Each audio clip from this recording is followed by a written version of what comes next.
Yeah, many people they feel like they have to choose between a successful career or successful relationships, but they can't have both. In your experience, what's the root cause of that? I believe that is the limiting beliefs that are running inside of us. And most people do believe that you can only have success if you sacrifice. And that's not true. You can be successful in many different areas because a lot of times you don't even know what you're sacrificing. Some people will skip having really important quality time with their loved ones because they think that if they put time towards that. Welcome, entrepreneurs, to Pay or Quit.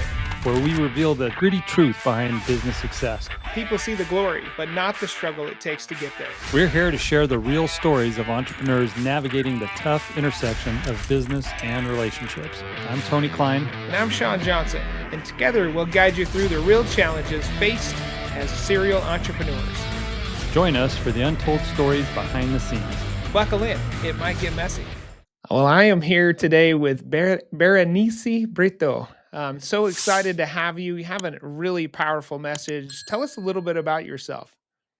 Thank you. It's a pleasure to be here with you today. I am a nurse by career. I've been helping people for over a decade now. And in the last few years, I changed into coaching from a teaching position because I wanted to help more than just the people in my classroom, just the little, the few people that I was able to reach. Now, with online coaching and all that, you can reach so many more people and make a difference. And I do believe in changing the world one soul at a time. So that's a little Awesome. bit. Well, we're glad to have you here. So tell me a little bit. You have a cool philosophy about being an entrepreneur, and we see that so often we just want to conquer the castle, if you will, and just make things happen. What would your message be if somebody's like really struggling to persevere through the hard times to really find themselves through that? I base a lot of what I do into neurolinguistic programming, which is what works with the subconscious, right? So even if you consciously want to do something, but if inside of you your body is going against that, it makes it so difficult for you to overcome it. So when you put yourself in a position of burn all your ships, go all in, really grind, really push, you're just putting yourself under more stress. And then you have all the issues that stress bring, all the anxiety, the heightening fear. And that a lot of times brings paralysis instead of bringing actual accomplishment. So I think that is much better for you to do what works for you. It's not about what most people say. It's not about what is commonly working for other people. Is about what works for yourself. So if you feel more comfortable with taking smaller steps and going at a slower pace, instead of burning the ships, build bridges so you can move across in a way that you allow your body time to adapt to what you want to do. And in that time, you can overcome the blocks and then really be successful at doing what you do. How do you help people really find that in themselves? Like, how do you mentor them or coach them through that? So initially, the first big thing is a deep dive, right? We have the DS session, which is all about going into your subconscious answers, is going about to your past and seeing what you have learned throughout their life that is ingrained inside of you and that makes you choose what you're choosing right now. And a lot of times to know what your unconscious wants, all you got to do is look around you and look around what is happening to you, because the things that happen to us, they are not just things that are pushed onto us, but there are things that we seek them, even if just unconsciously. And that's the thing, when you don't know, when you're not aware of it, you don't know how to move past it because you don't know where it's coming from. So going on that deep dive and really understanding how life is showing up for you and how you've been seeking those things in this way, you're able to flip it and do it consciously and then do life the way you want to do it. Yeah, many people seems like they feel like they have to choose between a successful career or maybe their or successful relationships, but they can't have both, right? It seems like a lot of people take that choice. In your experience, what's the root cause of that? I believe that is the limiting beliefs that are running inside of us, right? All the conditioning and all the conditioning that we've had throughout our lives. And most people do believe that you can only have success if you sacrifice. And that's not true. You can be successful in many different areas because a lot of times you don't even know what you're sacrificing.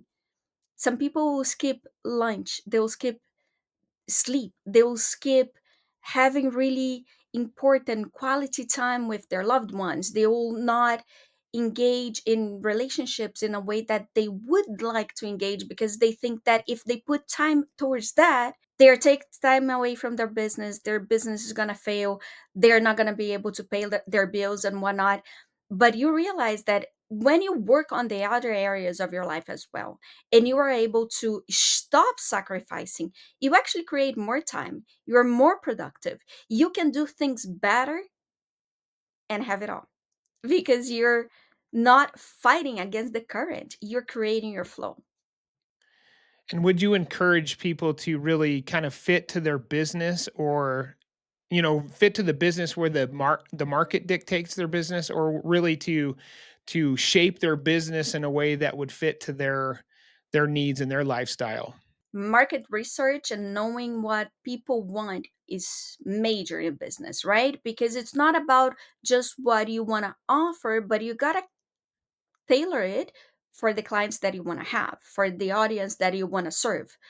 But then again, if you're just thinking on the external and you're sacrificing yourself to get there, it is going to be a hard drive. So it's much easier when you make your business fit your life.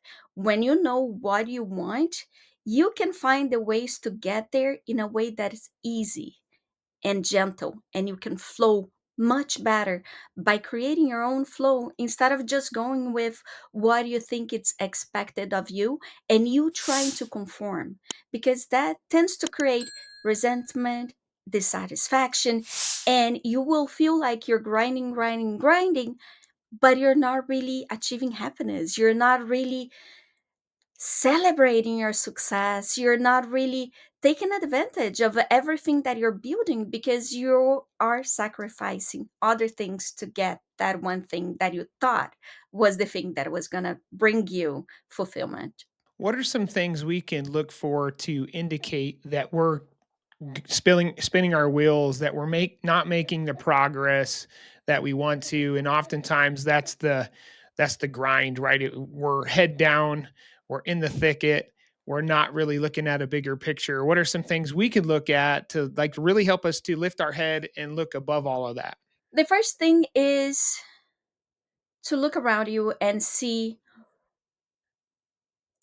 how do you feel any given day? Like, how many times in the last week, in the last month, have you felt at peace? How many times have you felt true joy? How many times have you allowed yourself to rest? When was the last time you went on vacation and actually turned off? You are disconnected from your phone, disconnected from emails, or are you someone that is always, even when you're off, your phone is with you and you are answering emails, you're answering text. You might even be doing something that you love and something with people that you love, but it's still you're not totally there with them. You might be still stuck in work mode by answering to someone else. And having boundaries around that, right?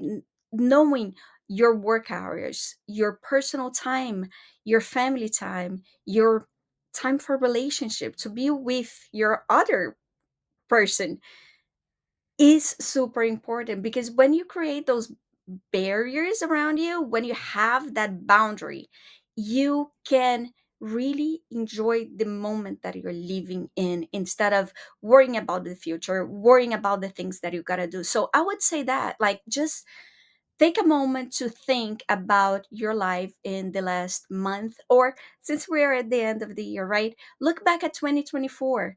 What are you grateful for? What has been making you feel like, damn, I'm just working, like I'm just putting my energy towards that. I always end the day and I'm feeling, how do I feel at the end? Am I feeling excited? And am I looking forward to the next day? Or am I thinking, it's time to go to bed and tomorrow it always starts again, right? If that is showing up for you, if that unwillingness to start your day is showing up, it says that you gotta look into what things you are doing that are taking away from your happiness, taking away from your fulfillment, so you can actually wake up in the morning and be excited to experience the day, because that's what life is about, right? Like, we're not here just to grind, grind, grind, work, work, work, have no fun. That's not a good way to do things, because that will lead to overwhelm, that will lead to heightened anxiety. A lot of people will get into panic mode. And even when they hear a ding in their phone, that might just be a trigger to them, because they know that more is coming, and that if they are having fun at that moment and that ding comes, it takes them away from that and they don't get to enjoy life.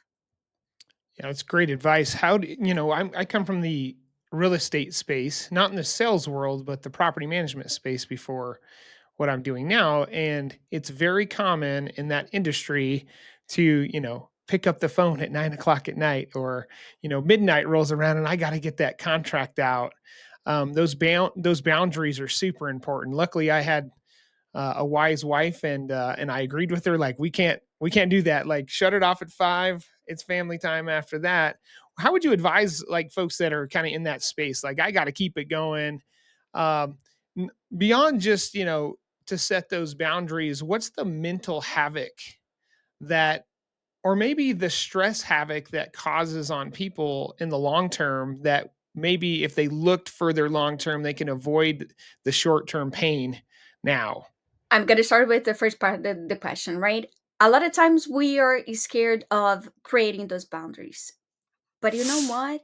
Anybody that wants to work with you, they'll understand that boundaries are important, because most people nowadays know about boundaries. So if you just pre-frame things in a way that work hours are this to that, people are gonna be okay with you not answering a text at 9 p.m., because everybody knows that that's not a time that people are usually working, right? Like, you're not expected to be working at that time.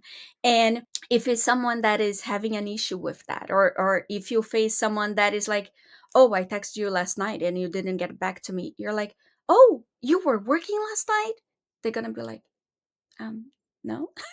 Most likely, right? Because sometimes people have expectations of other people, especially if they are hiring a service or if they are doing a service, that they wouldn't even do it themselves. So when you bring it back to them and it's like, well, do you work until late at night? They might say no, or they might say yes if they're an alcoholic. And if they are workaholic, sorry. And if they say yes, you can always say, well, I used to, but you know what? Didn't work for my life, so now I have firmer boundaries. So it's all about the conversation you have, right? It's all about the communication you have. And the second part of about it is, to tell you the truth, I have never had someone that, when I pre-framed, right, I told them my working hours. If they text me off of those hours, if I don't get back to them until the next time I'm supposed to work, I've never gotten a what? Like, that is not proper, that is not professional, or that is bad. The opposite, the feedback that I always get from my clients is like, wow, that's so amazing. Like, how can you do that? Can you teach me? Like, people are interested. They want to do that. And I'm not saying that everybody has to be like me, but like, I'm to a point that the other day, for instance, I put my phone down at 5 p.m. I grabbed it again 7 hours later, because it was the weekend. I was having fun. I did not touch my phone. Because of that, I know that when you are going for something else and you're getting distracted, you're not really experiencing the moment, right? So it's all about knowing what works for you. For me, being present with my son, being present with my partner is immensely important. So when I'm with them, I'll get my phone to take pictures, and that's it. If someone else is taking the pictures, which is amazing, I don't even gotta do that part, right? And it's all about that. It's about knowing what you want, what works for you, instead of you trying to unfold yourself, into you trying to clone yourself in many different personas to appease each aspect of your life. Because many of us are entrepreneurs, moms, partners, we have parents, right? So we also their kids, because no matter your age, you are always gonna be their kid. And when you just don't know what is important for you, and you try to be who each one of those aspects of you want from you, you get lost because you are trying to mask all the time. You're trying to fit a mold all the time instead of just letting things happen in a way that works for you. And they will love you more for it. Yeah, I think there's some respect that comes with that, right? When you, I had a business coach tell me one time, and it was very common in our office that people would interrupt. Like, yeah, it was, you know, people walking in the door or phone calls or whatever. And he would always say, start the conversation with an expectation for them. Hey, I have a meeting coming up in 5 minutes, so I only have a couple minutes to talk. And then that would shape that conversation to get to the point, if you will, or, to really not, you're not here to waste my time because I don't have the time to waste, if you will. And I always thought that was valuable information. The other part is really just setting those boundaries with yourself. Like, we can't work there, it's 24 hours in the day. You could work 8 hours, you can rest 8 hours with sleep, and then there's 8 other hours, and we so common want to fill those other hours with maybe not the most important activities in our lives, right? So and I'm reminded that time is fleeting. We only have so much time. Eventually our time will end. It's, I think, the average like 4,000 weeks. We only get 4,000 weeks on the planet. um so it's really being intentional with that time. So how do you how for the folks that are like, I have to grind in order to make my bills or to pay my rent or pay my mortgage or make sure that my business stays afloat, how do you counsel them into looking outside of just a single stream of income, or where's the financial piece fit into this? There's a few parts to that, right? One of is looking for different incomes, right? Different areas where you can get something that will help you.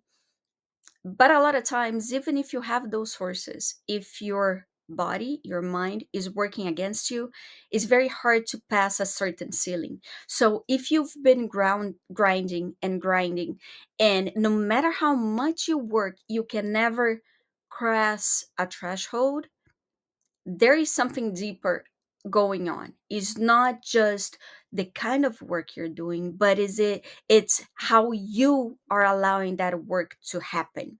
So that's when we get to neurolinguistic program a lot, and it's about making your body and your mind be in synchrony with what you actually want so you can get it. And besides that, if you're an entrepreneur, for instance, and you feel like you need to, most coaches in entrepreneurship will say, burn your bridges, right? Send it all to hell. Just focus on this one thing and you're gonna make it happen. And you try that, and then you're always living in panic, and you're always worrying, and you're always like in the last second making that money that you need to pay your bills. Is that really being helpful for you? Like, all the time that you're wasting just worrying because you're not really passing that threshold, right? All of that is time that you can get back if you work on the things that are preventing you from getting there. So you said something that is very true. Time is the one resource that we can never get back. So managing your time is huge. prioritizing, knowing what's important, what you need to get done now, what you can leave for later, and what you can put in a bucket list for eventually. When I have the time, I'll get it done. But a lot of times we have so many things to do and we try to pack our day and get 30 things done. And what is, how is your time perception there? Like, is it really possible for you to get all those things done, right? And just seeing that list and being overwhelmed by the amount of things that are there, it really just scares you and puts you in a position that makes you not be productive. So it's all about prioritizing. It's about knowing what are the things that you actually gotta get done, not multitasking. I know that most people say multitasking is important. Even HRs use it for, are you a good multitasker? As something that is positive. Every time that you try to multitask, you are not actually multitasking. It's like your computer when you have a bunch of tabs open and you go from one to the other, and those tabs are heavy. Every time that you flip from one to the next, it goes to that thinking state and reloading. Your brain is doing the same thing when you're trying to multitask. So you're losing important time just by trying to do that. So if on the other hand, instead of multitasking, you single task, you go with that one thing that you got to get done right now, you will get that thing done way faster than if you were multitasking. And if you do feel like while you're building your business, you need to have the reassurance of having a steady source of income, don't burn your ships.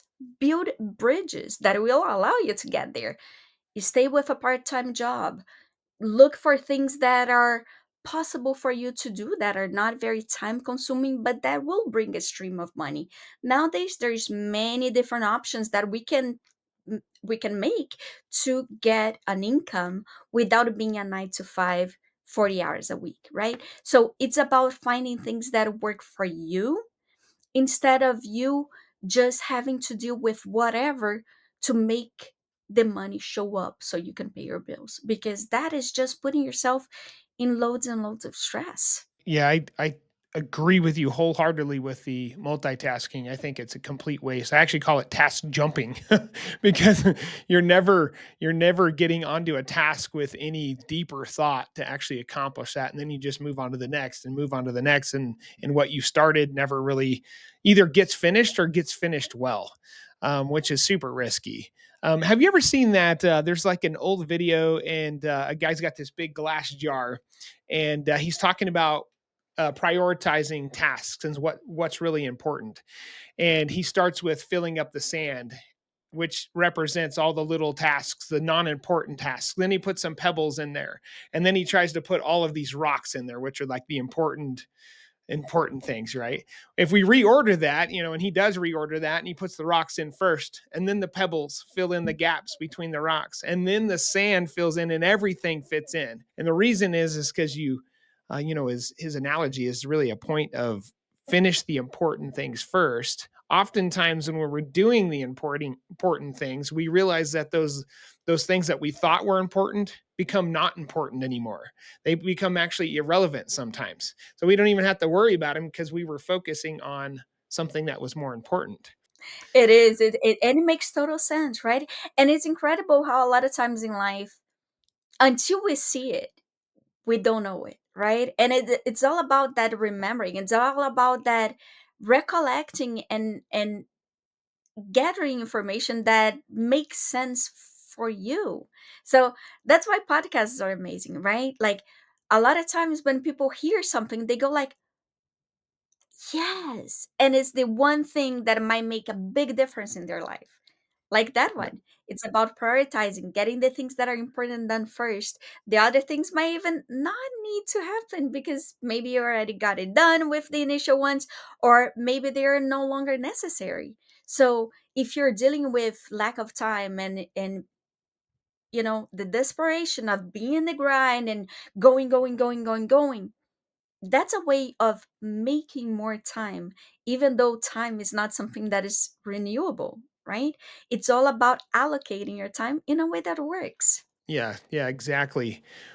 Um, I want to hit on something you mentioned a minute ago, and it was, like if you're starting a business, don't give up that job, the one that's paying you. I do see that very common. Like I love to see people like really believe in their business idea. However, you got to keep the income streaming, right? And I've seen people quit a job way too preemptively, before there was enough income in the new business. What's the temptation there? What do you think that is? Is it a societal pressure that people say, hey, you got to quit that job in order to make your business successful? What do you see? I think there is a lot of that, right? Is that societal pressure is also the common knowledge, common knowledge of you got to sacrifice something to build something, right? Mm. It's that notion that unless you put all your ducks in it, you're not going to do it. But that in reality comes from a very specific type of personality and people that work a certain way. Some people will do amazing under pressure, and they know that if they don't have another way out, they will get it done. So it is successful, but that doesn't mean that it's always successful in the money realm. I believe money is energy, right? It's all about being in a symphony that can actually come in into your life. A lot of people don't believe in that, and that's totally okay too. But you also know that you got to do things in order to get that money to come into you. And just by putting yourself in a way of, I'm stressed, I can't pay my bills, I need to make this happen, that is not the one thing that's going to make the money come to you. That's not going to provide you with the resources that you actually need to get it done. So I do believe that there is a lot of people that say, burn all the bridges, put yourself in that situation that it's either make it or break it. Why? When you do that, you're putting yourself in a survival mode. You're heightening your cortisol levels, you're living on adrenaline 24/7. That is extremely stressful. That's extremely dangerous to your body. And if you go and you actually analyze the amount of businesses that fail within the first year, for instance, the amount of businesses that people give up,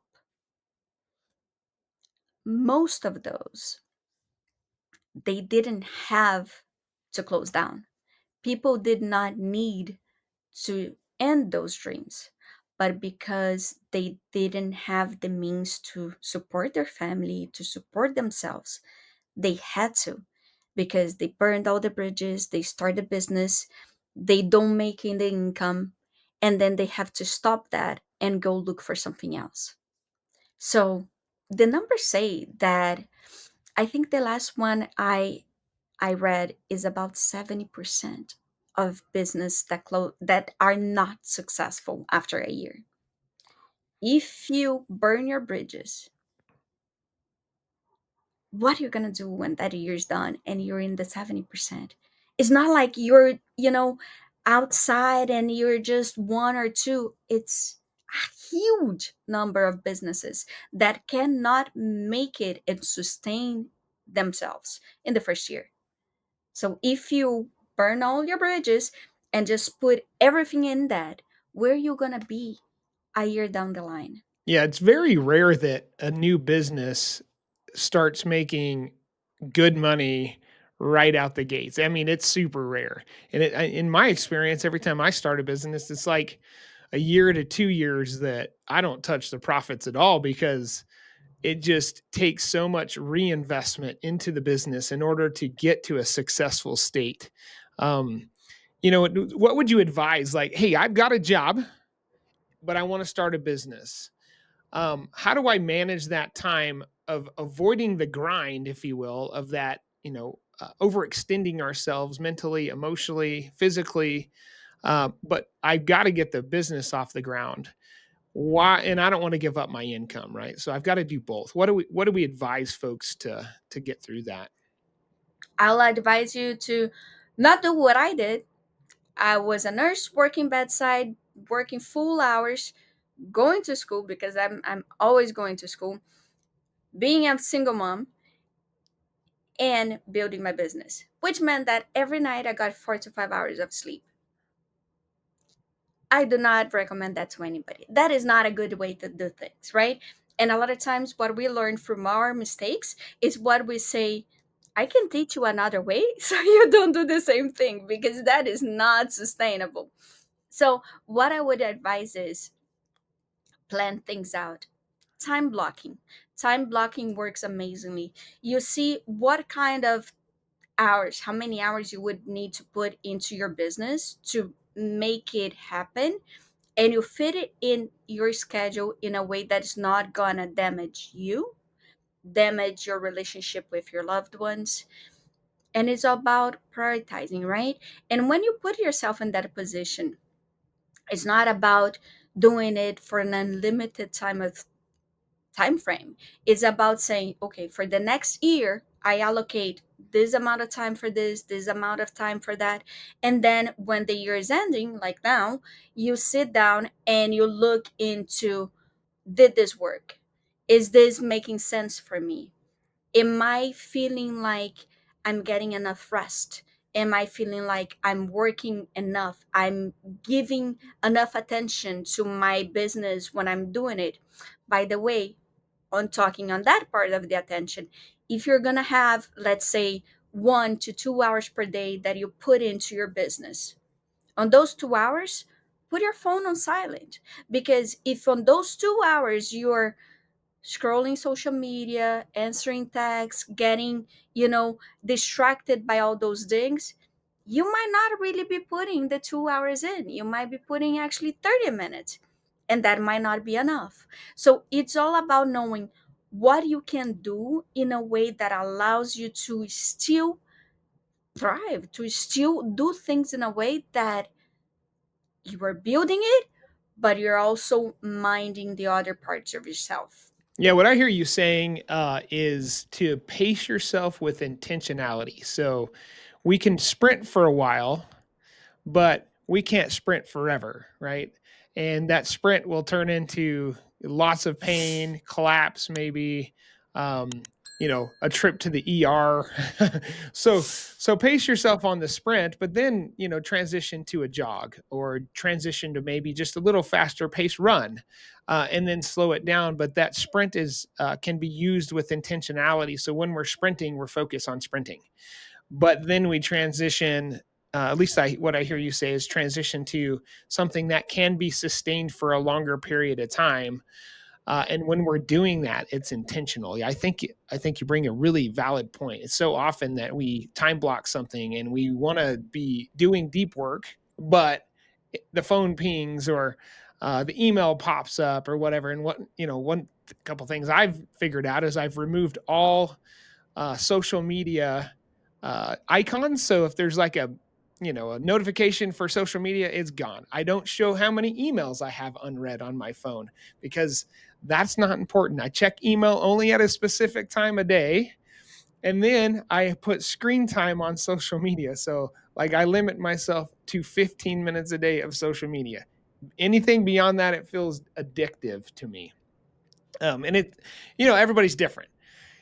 That's just what works for me. And it's taken a long time of I don't even know if I'm that mature on it, but maturity to get to get to that level.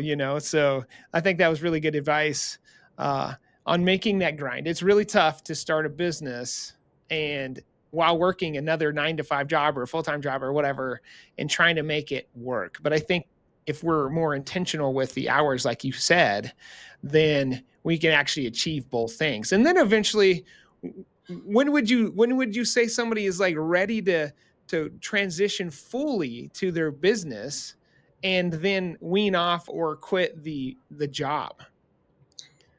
When they feel comfortable with their progress, when they feel like they are sustainably and consistently receiving enough, right? Which begs the thing of consistency doesn't mean doing something 7 days per week or whatnot. Consistency is what for you makes sense as consistency. I'm all about small steps. Whatever thing that you're building, taking small steps toward it, increasing your comfort level at what you're doing, and make it happen more and more is how you do the thing, right? Like, going back to what you're saying about the marathon, I love that. That is a beautiful description. I don't know if you ever heard that, like, marathons, they have the sprinters, right? They're called rabbits sometimes. Yeah. They are the people that start the pace super, super, super fast, and they make people go at a fast pace. Now, the rabbits, they never finish the race in first. They always stay behind, because when you start with too much gas, you cannot go for the full marathon. And if you're building a business, you're building a marathon, right? You're not doing it for, oh, I'll have a business for a couple of years and that's it. Generally is not that. You might engage in other things, because entrepreneurship is amazing, and we tend to, multi entrepreneurship thing, if that's what you're into it, but doesn't mean that you're going to stop what you were doing before. So when we're building a business, we are building it for the long run. When you try to rush into it, you might not be able to finish or sustain it. So slowing down and doing the things that you can each step of the way, while you're not burning yourself out, is what allows you to keep going and get the business to become successful. Now, consistency for you might be, I sell a product and I sell um, $30 product. So I need, let's say, 6,000 a month to live. Okay, you need to make 200 sales, right? On that month to get that money. Now, for some people, consistency might mean that every month you gotta hit those 200. For other people, it might be 1 month you sell 1,000. You're set for 5 months. You're not gonna stop working, so you're still building, and you have that fund there. Well, that might be a consistency, right? Because you know that you're not chasing the money that you need to sustain the business, to sustain your life. Now, for other people, if they don't have those up and downs as much, if their business is um more balanced, for lack of a better word, right? More consistent on the financial sense, when you're, for a few months have been getting that consistently in what you need to get, you can start looking into it. Whatever it is that is to you makes you feel comfortable. What I say is, don't burn bridges to put yourself in panic mode, because that's not where you're going to do your best work. Yeah, don't take unnecessary risks to satisfy maybe the ego of being an entrepreneur, right? Yes. Yeah, yeah, Calculated that's risks are much better. yeah. Yeah, that's good advice. Thank you for that. What's the best place for people to learn more about Berenice Brito? You can always go to my website, which is followyourpathcoaching.com. I'm on Instagram as Have It All with BB, because I do believe that life is all interconnected, right? And a lot of times, what we are sacrificing in one side is impacting another. And I also have, if you guys want to know more about you and what you might be sacrificing, I do have a quiz that people love taking, because it gives them a lot of insight and is a great way to start that self deep dive that we were talking about before. And that is on haveitall.scoreapp.com. Awesome. We will make sure to put all of that in the show notes. Berenice, it has been a real pleasure to have you on today. Any last words? The pleasure is mine. And it's all about, you can have everything that you want to have, right? It's all about making it work for you, instead of you trying to fit to modes that are not working. If you are someone that likes living on the edge, that functions really well with the stress of having to make it to get ends meet, you can do it, because that works for you. But if you are someone that feels like putting yourself in that situation of stress is taking away from the joy of your work, of your life, look for other ways to do it instead of just keeping on grinding. It's not because you're doing the same thing over and over again that eventually is going to work, right? If you've been trying to do something that is not working, some people even say that keeping at it is madness. Mm. Looking into other ways to get that thing done might be the best choice. Oh, that's great advice. Thank you again for your time today. My pleasure. All right. Thanks for listening. We'll be back next time to cut through the noise of what it really takes to be a successful entrepreneur. If today's episode hit home, share it with a friend and be sure to subscribe so you don't miss the next one.